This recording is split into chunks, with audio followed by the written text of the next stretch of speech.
everybody, welcome to the Comic Game Movie Show. My name is Deshaun, and today I am here to review 1988's Willow. This will count as a classic. Now, I'm not sure I want to call it an action classic. Maybe I call it a fantasy classic. I think I'm going to just call it a classic because I have been meaning to watch this film for quite some time.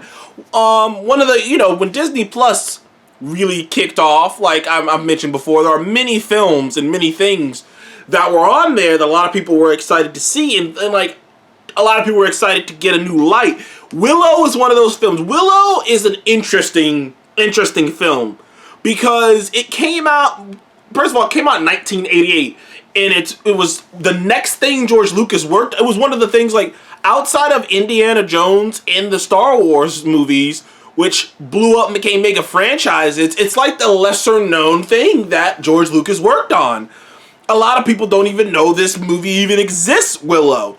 And really the reason I decided to really actually watch it the other day and review it now is because the show just came out. And I remember watching some of the trailers for the show, and I was like, you know what? I'm going to watch this movie.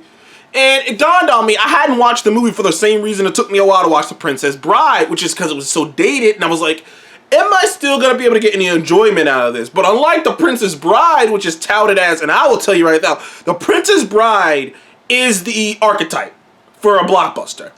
For the adventure blockbuster. Like, it's the archetype. Like, when I watched it, I was like, yep, that's it. If you are going to make an adventure, movie, a fantasy, not even a fantasy adventure, just an adventure that takes place in a time period, like an adventure movie in a time period, just copy The Princess Bride. Just copy that template.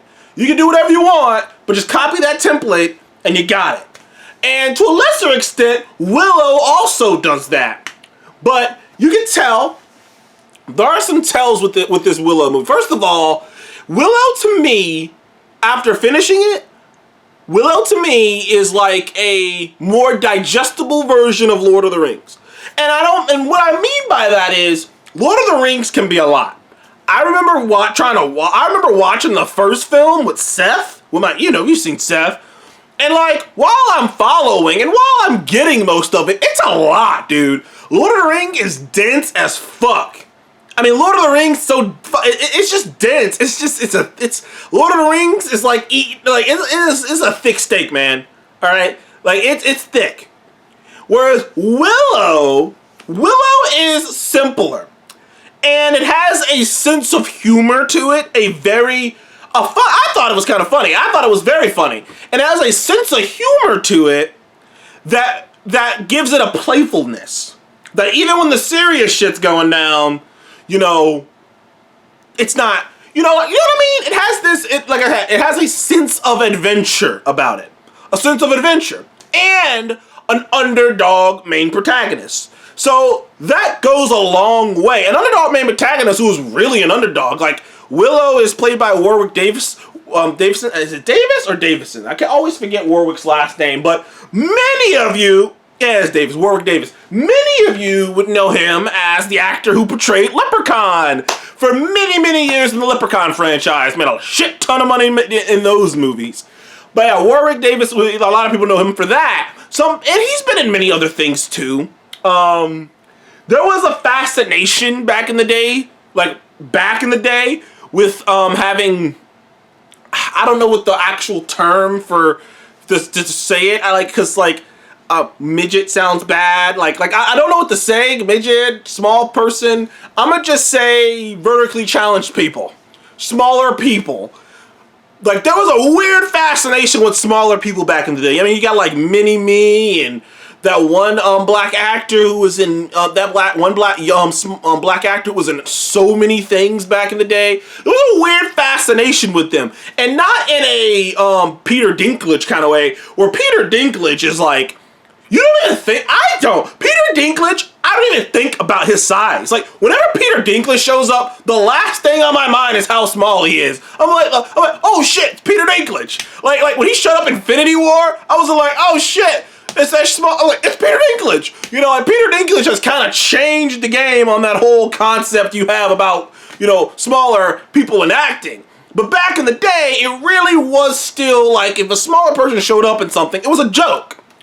And I'll give Willow credit for doing something with it. First of all, the amount of actors who got hired to be in this movie must have been great. You know, because actors, like I say, actors like that only get roles where they're just jokes, at least back in the day. So you can only imagine having like 80 actors like on set, you know. A lot of it was obviously practical. You can only imagine having all of that, you know, all these actors on set and whatnot. So I thought that was an interesting twist, and having Willow be that, a little person. And of course, there is a lot of Willow that is obviously like Lord of the Rings.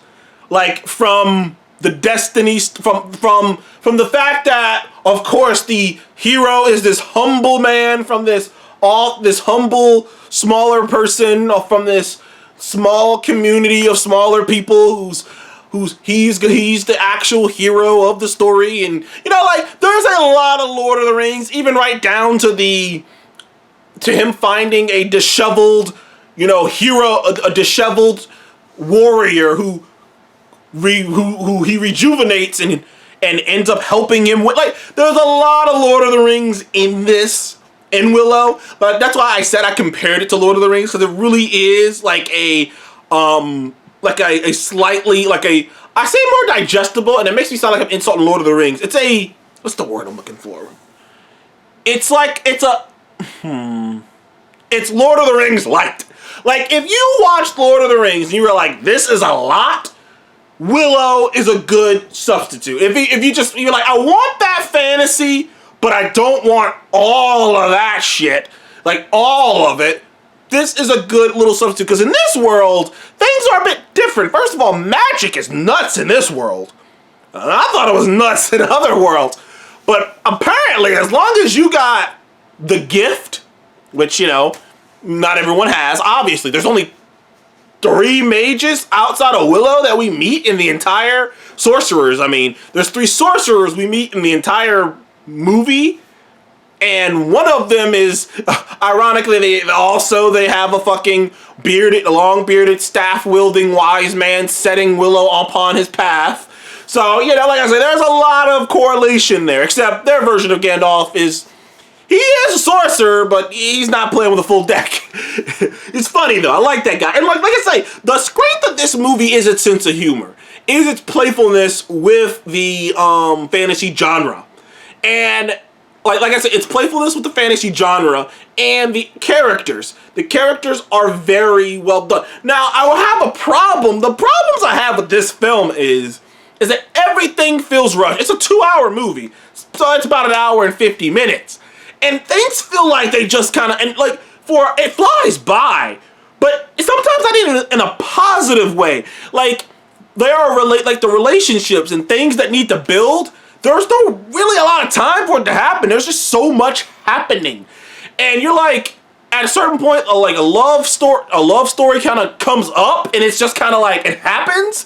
Like, sure, maybe, like, they did kind of give it a little kick with Val Kilmer's character, was it Mad Mulligan? Him freaking getting hit with some love potion and then falling in love with this chick. But like, it just happened so suddenly. Not only that, the relationship between Willow and Mad Mulligan. Like, sure. I could see them being reluctantly piling together. But like, partway through this movie, he's just like, I'm with Willow all the way. And it's just like, but when the fuck did that happen? Like, you were like, when did that happen? You just ratted him out like an hour, like a day ago. Like, now you're with them all the way. It's like, what?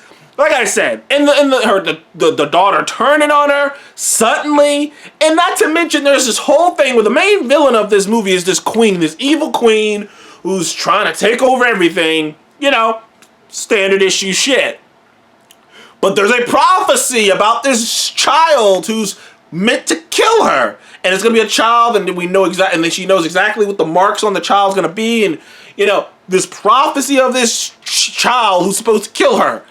And when she finds the baby, she doesn't immediately kill it. Like, she has to do this ritual and send the baby into the nether realm.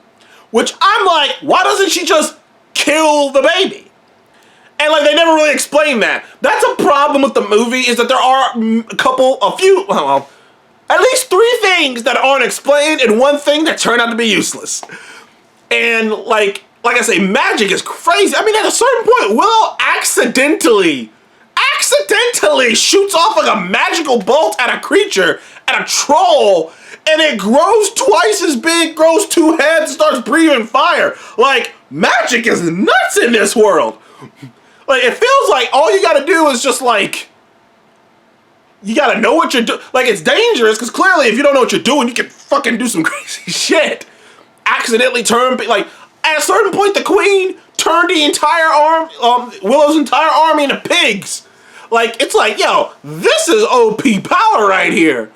Like, being a sorcerer in the Willow universe is, it ain't no joke, man. You're a god. Like, you are a straight god in this world.